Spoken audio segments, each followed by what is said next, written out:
நேற்று அவர் சொன்னது இதுவரையிலும் எதுவுமே நடக்கவில்லை. மதிமுக பொதுச் செயலாளர் வைகோ குறித்து செய்தியாளர் எழுப்பிய கேள்விக்கு பாஜக மாநில தலைவர் நயினார் நாகேந்திரன் பதிலளித்துள்ளார்.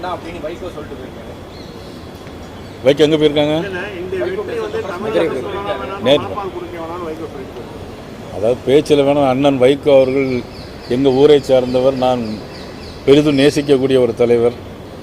அவரை பற்றி நம்ம நான் ரொம்ப கமெண்ட் சொல்லக்கூடாது. அவர் சொன்னது இதுவரையிலும் எதுவுமே நடக்கவில்லை.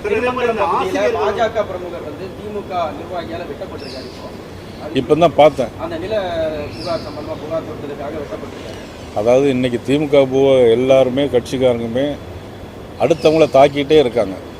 ஆனால் போலீஸில் கேஸ் கொடுக்க போனால் யார் தாக்கப்பட்டாங்களோ அவங்க மீது தான் நடவடிக்கை எடுப்பாங்க. இதுதான் திமுகவுடைய ஆட்சி. சரி, கடைசி சார், இப்போ இந்த ஆசிரியர்கள் இந்த பிஎஃப் அதிகமாக பயன்படுத்தப்படுறாங்க. இப்போ கூட காமராஜர் ஆசிரியர் குறிப்பிட்டு ஆஃப் பண்ணப்படுறாங்க. இதனால் இந்த பணியை மேற்கொள்றதுனால மறுபடியும் இப்போது இதெல்லாம் என்னது ஆக்சுவலி நம்ம எக்ஸாம்ஸ் எல்லாமே வருது.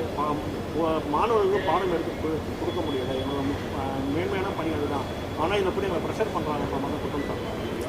இல்லை, மாநில அரசாங்கம் தான் அந்த பணியை செய்யணும். தேர்தல் ஆணையம் சொன்னால் கூட அந்த பணியை முழுமையாக செய்ய வேண்டியது மாநில அரசாங்கத்தினுடைய கடமை. அது அந்த மாதிரி ஆசிரியர்களுக்கு பாதிப்பு இல்லாத வரை அடுத்த அரசு ஊழியர்களை எப்படி பயன்படுத்த வேண்டுமோ என்பது அது நிர்வாகத்தினுடைய ஒரு குறைபாடாகத்தான் இருக்கிறது. நேற்று மாலை வரையிலும் 40% தான் கொடுத்துருக்காங்க. செய்திகளை உள்ளது உள்ளபடி தெரிந்து கொள்ள ரெஃப்ளெக்ட் நியூஸை சப்ஸ்கிரைப் பண்ணுங்க.